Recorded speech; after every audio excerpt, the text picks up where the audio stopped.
Chez Morningstar. Bonjour Samia. Bonjour Cédric. Vous nous proposez ce matin de jeter un œil sur les fonds d'obligations indexés sur l'inflation. Quel est l'intérêt de ces obligations justement, de ce type d'obligations ? Les obligations indexées sur l'inflation sont des obligations dont le principal et les intérêts sont ajustés de l'inflation, ce qui permet de protéger dans le temps le rendement réel et donc le pouvoir d'achat des investisseurs en période de hausse des prix. Ces titres sont principalement constitués de dettes souveraines émises par des États ayant une bonne qualité de crédit, comme le Royaume-Uni, les États-Unis ou la France par exemple.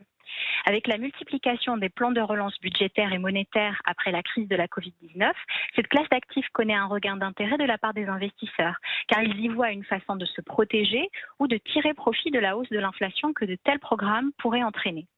Aux États-Unis, les fonds d'obligations indexés sur l'inflation ont collecté plus de 13 milliards de dollars les 2 premiers mois de 2021, soit plus de la moitié de leur collecte nette depuis 2020. Mais cette tendance est nettement moins forte en Europe où on ne voit pas encore de retour massif des investisseurs sur ces fonds. Quelle est la situation des fonds d'obligations indexés ? Alors sur les 5 dernières années, les fonds d'obligations en euros indexés sur l'inflation ont légèrement surperformé les fonds de dette souveraine classiques, avec en moyenne un gain annualisé de 1,45% contre 1,27%. Le début de l'année 2021 a été marqué par une forte remontée des taux d'intérêt et dans ce contexte, le marché obligataire dans son ensemble a souffert. Néanmoins, les fonds d'obligations indexés résistent un peu mieux à la baisse. La catégorie Morningstar des fonds d'obligations indexés libellés en euros n'a enregistré qu'une perte de 0,83%, soit 110 points de base de moins que les fonds traditionnels de dette souveraine. À quoi est-ce qu'il faut faire attention avant de se décider, avant d'investir finalement dans ce type de fonds ? Alors, il faut garder à l'esprit que compte tenu de son niveau de liquidité et d'homogénéité relativement élevé, le marché des obligations indexées offre peu d'inefficience à exploiter pour la gestion active, ce qui rend souvent plus avantageux de s'y exposer par le biais de fonds indiciels à faible coût. Si l'on souhaite à tout prix choisir un fonds actif, il faut veiller à ce que les gérants aient une réelle expertise sur ce marché et que les frais de gestion restent raisonnables.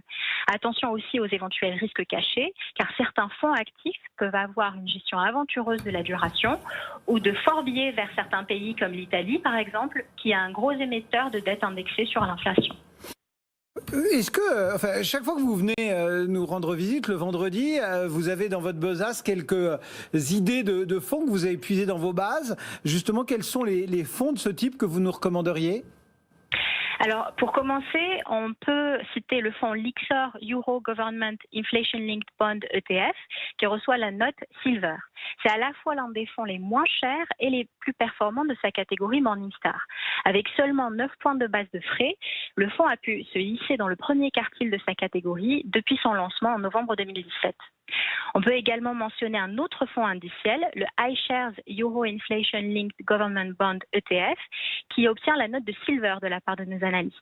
Ce fonds traque l'indice Bloomberg Barclays Euro Government Inflation Bond de façon très efficace en minimisant ses coûts de transaction.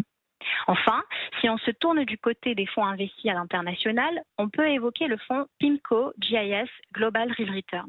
Dans un segment où il est difficile pour les gérants actifs de battre le marché, ce fonds tire son épingle du jeu. Géré par une solide équipe menée par Lorenzo Pagani, ce fonds a un processus de gestion flexible qui permet des paris hors benchmark et qui a été très bien exécuté au cours du temps. Il est noté bronze sur sa part destinée aux investisseurs particuliers. Merci beaucoup Samia. Samia Ajmili, donc depuis Morningstar.